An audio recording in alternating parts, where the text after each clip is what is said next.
Merci de votre présence, de participer à cette petite démo concernant HubSpot. L'idée aujourd'hui, c'est de vous présenter la brique service client, de faire un petit focus sur quelques fonctionnalités qui sont importantes, intéressantes et qui permettent, dans la continuité de la mise en place d'un CRM, de fidéliser les clients et d'apporter des réponses qui soient rapides et efficaces, autant pour la partie utilisateur final que pour les agents qui sont au niveau du service client.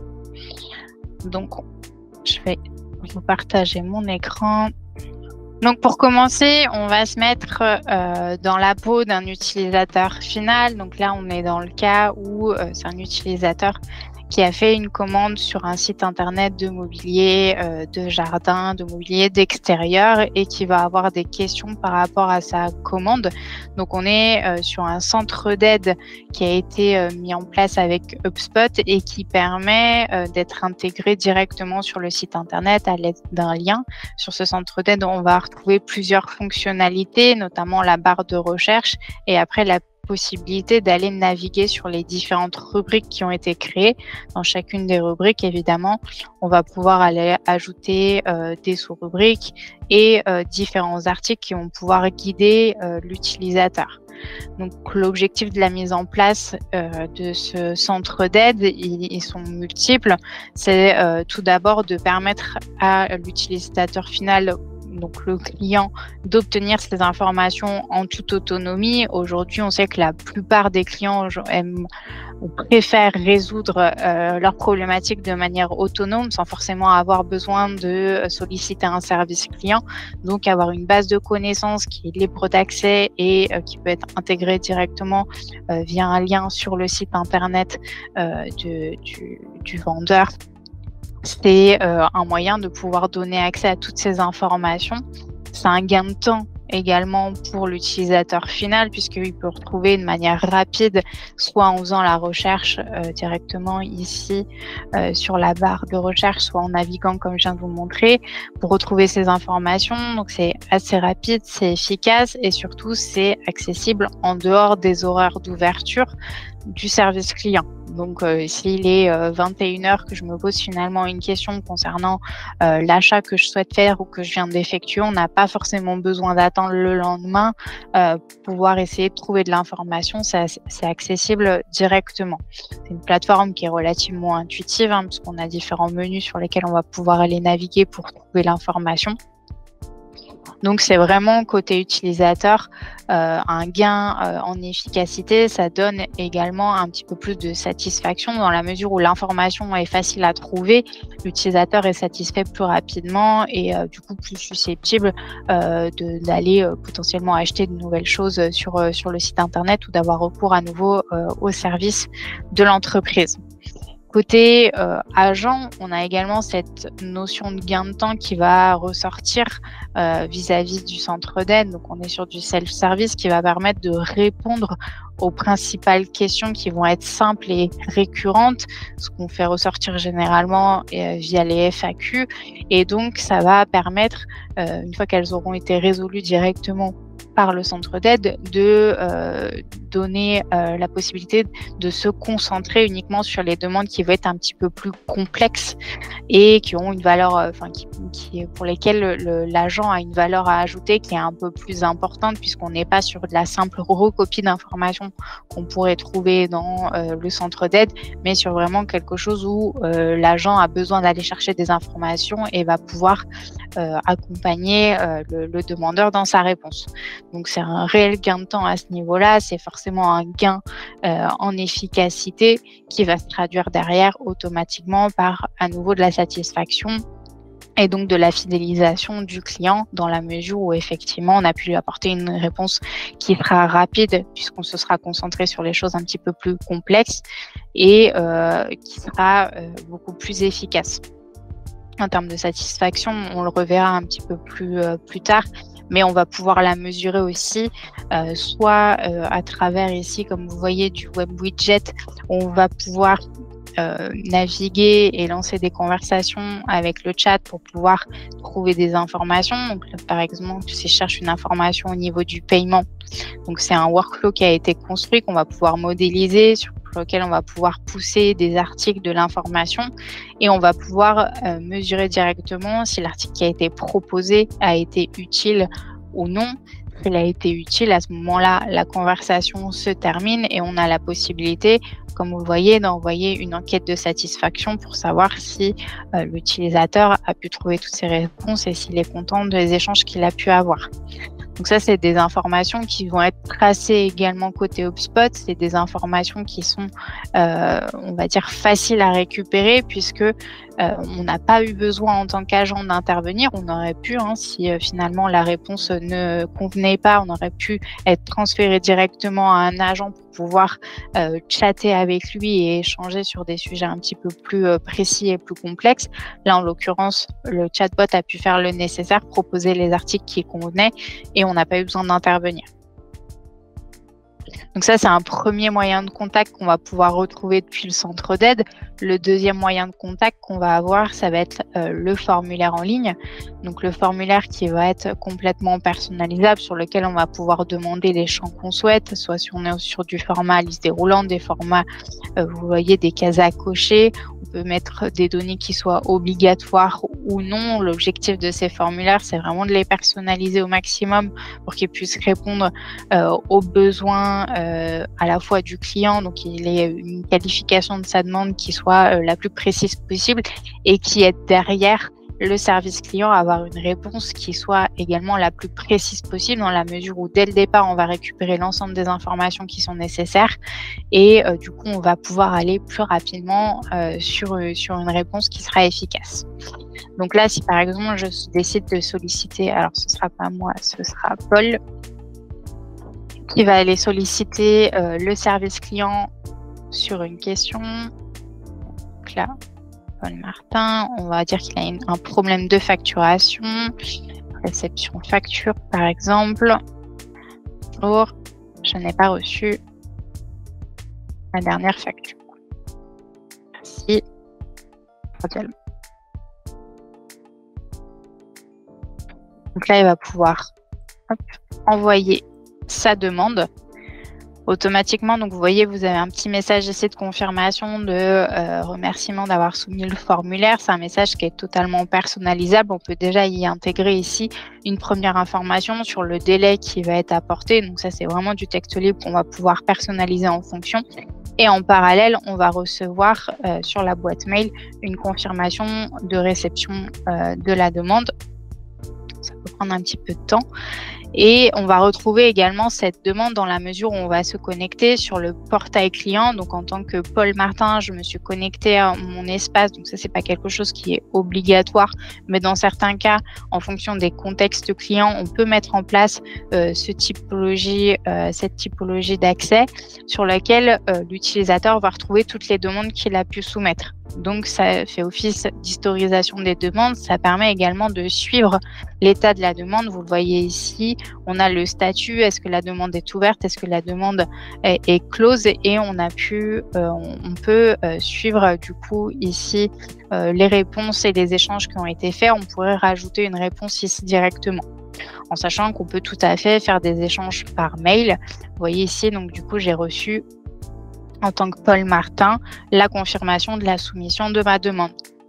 Donc là, on était vraiment sur le parcours utilisateur. Dans le cas, on est sur un utilisateur qui est, on va dire, final, un client, donc plutôt sur de l'externe, à savoir que la base de connaissances pourrait également être utilisée dans un contexte interne et que ça peut également aider les nouveaux arrivants en termes de formation, puisqu'on va pouvoir s'en servir en interne pour pouvoir proposer des réponses, pour pouvoir former les utilisateurs. Donc la base de connaissances, c'est vraiment on va dire un indispensable qui va permettre de fluidifier un petit peu les demandes, de gagner du temps et en efficacité. Donc là, je vais basculer côté agent cette fois-ci.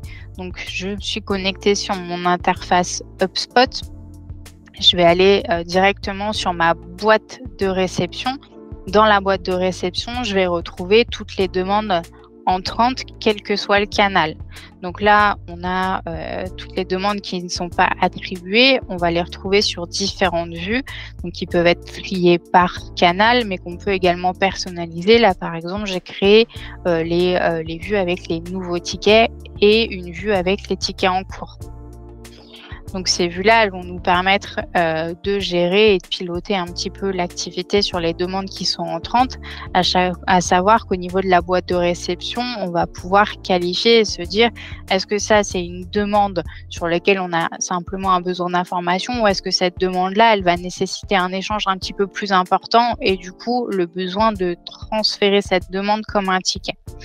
Donc, la création d'un ticket à partir d'une demande, elle peut se faire de manière manuelle, mais on peut également décider de le faire via un workflow.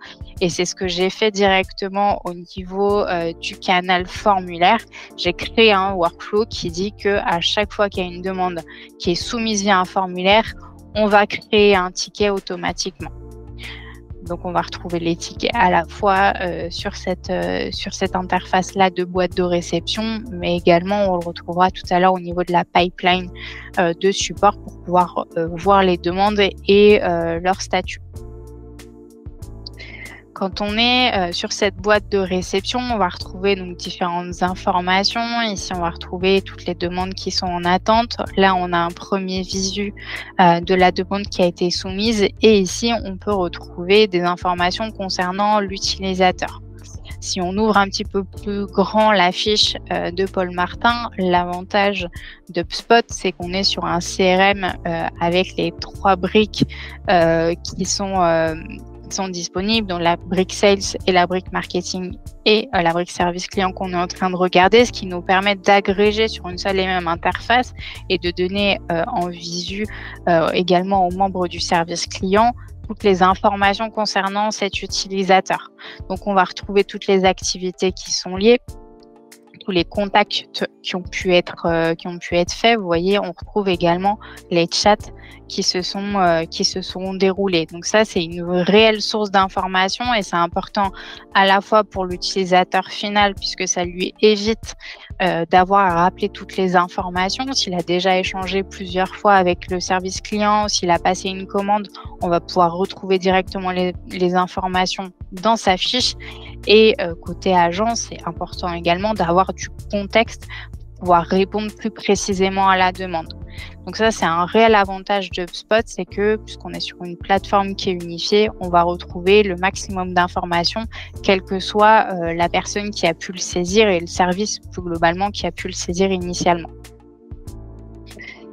Ça, c'était pour la boîte de réception. Si on retourne un petit peu plus sur le ticket, on va pouvoir distinguer plusieurs éléments. Donc ici, on va retrouver le sujet que j'avais initié, le demandeur. On retrouve ici qu'on fait partie de la société A et là, on est sur le numéro de demande qui a été soumis. Donc là, je vais pouvoir m'attribuer directement le ticket et je vais pouvoir le qualifier, ce ticket-là. Je vais pouvoir lui donner une priorité. Alors aujourd'hui, on a fait le choix, cette priorité-là, de la laisser à la main de l'agent. On aurait pu tout à fait la donner également à saisir au demandeur final. Donc on est sur une priorité moyenne et la catégorie, elle est prédéfinie par défaut puisque c'est celle qu'avait sélectionnée Paul Martin au moment de la soumission de sa demande, mais on pourrait tout à fait la requalifier si ce n'était pas la bonne. Donc là, j'ai le détail de la demande de Paul Martin et je vais pouvoir donc me dire effectivement, il me fait part du fait qu'il n'a pas reçu sa dernière facture. L'avantage, encore une fois, c'est que si je déroule un petit peu plus les informations ici concernant Paul Martin, je vais retrouver les dernières transactions et donc potentiellement pouvoir directement me dire, il ne m'a pas donné l'information concernant quelle commande il n'avait pas reçu la facture, mais moi je retrouve l'information ici, il n'a qu'une commande, donc c'est par rapport à cette commande-là que je vais pouvoir envoyer la facture. Donc, ce contexte qui est disponible, c'est vraiment un gain de temps, comme vous pouvez le voir. Au niveau des réponses que je vais pouvoir apporter, j'ai la possibilité de répondre directement par email, mais je peux également, à partir de cette demande-là, générer un appel directement auprès de Paul pour pouvoir potentiellement lui demander des précisions et par la suite lui envoyer la facture par email. Donc, on a un seul ticket dans lequel on est multicanal au niveau de la réponse. Je peux donc lui faire une réponse qui soit publique, mais je peux également mettre un commentaire en interne pour aller demander des informations à quelqu'un. Et je pourrais, par exemple, là, moi, demander à mon service facturation de me régénérer la facture ou de me la transmettre si je n'ai pas accès directement. Donc, je pourrais dire, Nadia, peux-tu m'envoyer la facture, s'il te plaît? Et j'ajoute le commentaire. Donc là, le commentaire est uniquement disponible aux membres de l'équipe. Vous le voyez, c'est rappelé ici et ça permet de garder le contexte. Là, je pourrais me dire, pour le moment, je vais mettre mon ticket au statut en attente. Dès que Nadia m'aura répondu, je pourrais faire un retour au client. Je vais quand même aller lui faire un retour tout de suite pour ne pas le laisser trop patienter. Et pour pouvoir lui faire des retours, on a la possibilité de créer des blocs de texte, donc des réponses qui soient un peu préconçues. Alors, soit sous format d'accusé de réception, par exemple, pour lui indiquer qu'on a bien reçu sa demande. C'est quelque chose qu'on pourrait automatiser également. Et j'ai créé une réponse automatique qui concerne sa facture. Donc là, je peux lui rappeler avec des champs que j'ai pu personnaliser automatiquement en disant « Bonjour Paul Martin, vous trouverez ci-joint votre facture concernant la commande ». Donc, on récupère le numéro de la commande qui fait partie de son profil pour pouvoir lui pousser les informations. Donc ça, c'est également un gain de temps. Ça permet de standardiser un petit peu les réponses et de s'assurer du coup d'une bonne qualité de service en étant quand même sur de la personnalisation puisqu'on a pu l'automatiser directement. On pourrait, à partir de là, transmettre également des documents, transmettre de la vidéo, lui transmettre également un article de la base de connaissances pour pouvoir y faire référence. C'est un autre moyen de pousser à consulter ces articles de la base de connaissances dans la mesure où vous venez, par exemple, de la mettre en place. Vos clients n'ont pas l'habitude de s'y référer. On peut pousser du coup et donner des liens des articles de la base de connaissances qui permettra petit à petit de les inciter à les consulter. Donc là, on va pouvoir envoyer la réponse. La réponse va être reçue par Paul Martin directement par email, mais il va pouvoir également la consulter sur son portail. Et là, vous avez pu le voir, on a eu un changement en termes de statut. Donc, c'est quelque chose qu'on a pu automatiser également. Puisqu'on a fait un retour au client, on a automatisé que dès qu'on avait un retour, on allait changer de statut et on passait en attente de contact. On pourrait automatiser sur d'autres fonctionnements. Là, en l'occurrence, j'estime que j'ai fait la totalité de la réponse et donc je pourrais clôturer ma demande. Je vais aller regarder au niveau de ma pipeline support. Donc, c'est ce qui va me permettre de regarder tous les tickets qui ont été émis sur mon service client, de regarder ceux qui ont des différents statuts pour pouvoir potentiellement relancer. Je vois ici que j'ai 3 demandes qui sont en attente de contact. Donc, notamment la demande de Paul Martin sur laquelle je pourrais d'ici quelques jours faire une relance si j'attendais une information et qui n'a pas été faite. C'est quelque chose qu'on pourrait automatiser également pour pouvoir relancer en disant nous attendions une réponse de votre part, veuillez nous la fournir. L'avantage de cette pipeline, c'est qu'on va pouvoir aussi basculer très facilement manuellement d'un statut à un autre pour clôturer la demande. Là, j'ai pas fait attention, j'ai envoyé ma réponse, j'ai pas vu que ça l'avait mis en attente de contact. Et très simplement, je vais pouvoir piloter ça et basculer ma demande qui bascule au statut fermé directement sur cette pipeline. Donc ça, c'est un réel avantage pour les responsables également du service client, puisqu'ils vont pouvoir piloter l'activité, voir combien il y a de demandes qui sont nouvelles, combien il y a de nouveaux tickets, combien il y a de tickets en attente et ils ont la possibilité également de filtrer sur différentes périodes pour pouvoir regarder le nombre de tickets qui ont été ouverts dans la semaine, sur le mois, etc. Donc ça, c'est un premier niveau de pilotage. On va aller le voir. Le deuxième niveau de pilotage peut se faire également via les rapports qui sont disponibles dans HubSpot. Donc là, on va regarder les rapports. J'ai un tableau de bord qui a été créé, qui est spécifique service client. Mais vous pouvez le voir, on a un certain nombre de rapports qui sont disponibles. Là, par exemple, j'ai un rapport sur les SLA. Donc, on va pouvoir vraiment en construire plusieurs en fonction du besoin qu'on peut avoir. Et l'objectif, c'est de piloter l'activité pour le responsable, de pouvoir visualiser en un clin d'œil et de manière graphique combien de tickets ont été ouverts sur la période, combien de tickets ont été résolus, de suivre également la satisfaction, de regarder les délais de réponse.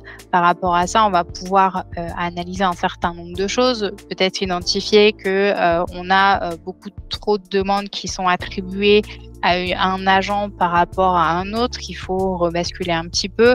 Au contraire, on a beaucoup de demandes qui concernent une catégorie en particulier, donc potentiellement, soit on a une problématique sur de la facturation si on prend cette catégorie-là, ou alors qu'on a peut-être un besoin d'articles complémentaires sur la base de connaissances. Si on reste sur cette idée de base de connaissances, on va pouvoir consulter les articles qui sont les plus vus et au contraire ceux qui n'ont jamais été lus. Pourquoi? Est-ce que c'est le titre qui ne convient pas et qui du coup ne permet pas de retrouver facilement l'article? Est-ce que le contenu n'est pas suffisamment adapté? Donc on va vraiment pouvoir piloter à la fois cette partie activité de l'agent, mais également la base de connaissances pour pouvoir l'améliorer et qu'elle soit réellement performante. L'idée, c'est de pouvoir suivre par rapport à toutes les demandes qui sont faites, celles qui pourraient être traitées un peu plus par le self-service, parce qu'on va pouvoir détecter qu'en termes de délai de réponse sur ce type de demande, et ben en fait, on est plutôt à 3 minutes 30 de prise en charge. Alors qu'en fait, du coup, ça veut dire que si sur toutes ces demandes, on est sur un délai qui est très court, peut-être que c'est quelque chose qu'on pourrait automatiser. Et donc, du coup, voir dans quelle mesure on va pouvoir le donner à disposition via le centre d'aide ou peut-être améliorer le workflow qui a été dessiné sur le chatbot pour pouvoir guider plus précisément l'utilisateur final. L'idée, c'est toujours de pouvoir lui apporter des réponses qui soient les plus rapides, les plus précises possibles. Et du coup, avec comme objectif final, forcément, d'améliorer sa satisfaction pour qu'il puisse revenir, consommer à nouveau et, dans le meilleur des cas, aller promouvoir notre service, notre produit auprès d'autres personnes.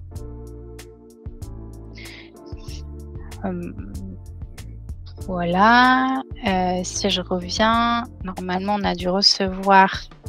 Voilà, vous voyez l'enquête de satisfaction qui a été envoyée à Apple concernant le traitement de sa demande.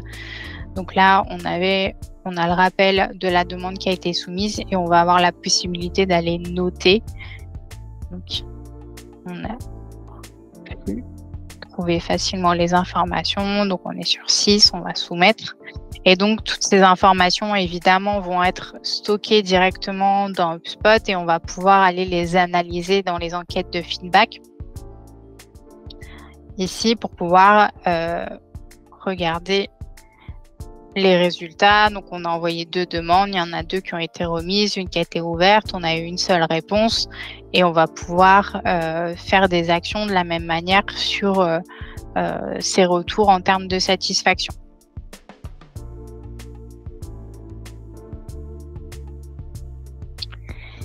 Et voilà, j'ai fait le tour du coup des grandes fonctionnalités qui pouvaient être intéressantes et pertinentes pour pouvoir améliorer la gestion du service client avec HubSpot, en sachant que du coup, c'est une plateforme qui est quand même entièrement personnalisable et qui permet du coup de simplifier la gestion du service client. Donc qui est facile à mettre en œuvre et qui peut s'adapter à un grand nombre du coup de contextes clients, que ce soit sur de l'interne, que ce soit sur de l'externe, sur du e-commerce ou même sur des problématiques un peu plus IT.